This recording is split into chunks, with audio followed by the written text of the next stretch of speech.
안녕하십니까. 부동산을 캐는 감독아입니다. 파트 2 부동산 경제론으로 오셨습니다. 자, 여러분, 경제 그럼 뭐가 떠오르죠? 예, 돈입니다. 그렇게 생각하시면 되겠습니다.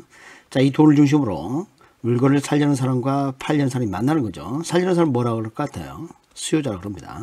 자, 팔려는 사람을 공급자라고 합니다. 자, 이 시간부터 이 수요자와 공급자, 특히 이제 부동산을 대상으로 이들이 어떠한 심리 상태로 만나는지를 먼저 살펴보셔야 합니다. 그리고 이 수요자 마음, 공급자 마음 변할 수가 있습니다. 무슨 이유 때문에 변할까요? 이 대가가 어떻게 되느냐에 따라서 수요자, 공급자 마음이 변하는 게 가장 중요하죠. 물론 이런 코로나 사태에 있어 우리 마스크 그 수요 같은 경우에는 가격, 돈이 꼭 원인이 되지 않을 수도 있겠죠. 그러한 부분을 뒤에 각 테마별로 나눠서 학습해 보도록 하겠습니다. 자, 220기 테마로 삼아볼게 테마 17번 부동산 수요 되겠습니다. 자, 수요라는 것은 영어로 이제 demand라고 표현을 합니다. 여러분, 이제 demand라고 표현을 하는데, 간혹 이제 시험에서 이 demand의 이 D만 또는 대문자 이 D를 써서 이니셜로 쓸 수도 있습니다.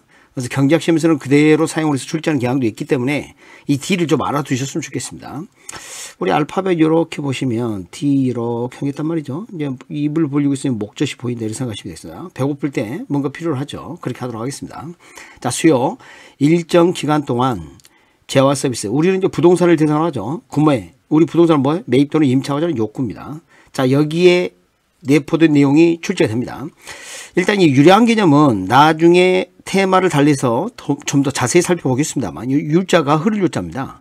흐르냐 그런 말입니다. 일단 이렇게 기억을 좀 해주시고 나중에 유리한 개념은 따로 학습을 하도록 하겠습니다. 일정 기간을 전제로 한 거. 하지만 일정 시점의 저량이 저자는 고일저자입니다. 고일저자인데 우리 저수지할 때 저 있죠? 그와 같은 내용이죠. 그래서 우리가 기간을 말해야 의미 전달이 되는 게 있고 기간을 말하지 않아도 의미 전달이 되는 게 있습니다. 그런데 왜 유량 개념을 기본적으로 사용하는지는 나중에 좀 말씀을 드리겠습니다만 이게 우리 경제활동에서 중요하기 때문입니다. 그래서 보통 정의를 사용할 때는 유량 개념을 되게 출발을 하고 있습니다. 자, 그렇게 나중에 살펴보도록 하고, 자, 2번, 3번 보시면 사전적 개념으로 되어 있죠. 이 사전은 일이 일어나기 전 그런 말입니다. 자, 이게 무슨 말이죠? 자, 시장에 가보면 물건을 살려는 사람이 오는 거지. 물건을 다 구입한 사람은 집에 가야죠. 시장에 나타난 사람은 물건을 구매하려는 의도, 사전적 개념입니다. 실제로 구매하냐 우리는 다루지 않습니다. 이걸 우리가 다룰 이유가 없어요. 왜? 공급자도 물건을 구입하려는 사람에게 관심이 있지 흥정을 하겠죠. 자, 그래서 그런 특징이 있는 겁니다. 그 다음에 이제 유효 수요라 했을 때 영어로는 이펙티브 디맨드를 하는데 구매력이 있어야 합니다. 자, 생각해 봅시다. 시장에 나타난 자가 거리인입니다. 거리인. 그러면 물건을 파는 사람이 거리인에게 싸게 줄 테니 사라 이렇게 하겠습니까? 그렇지 않겠죠. 그리고 우리가 또 착각할 수가 있는 게 저당 대출로 자금을 조달하는 자도 유효수요자가 될 수 있습니다. 참 생각해 봅시다. 편의점에 5만 원 들고 온 초등학생이 있다 한번 쳐보죠.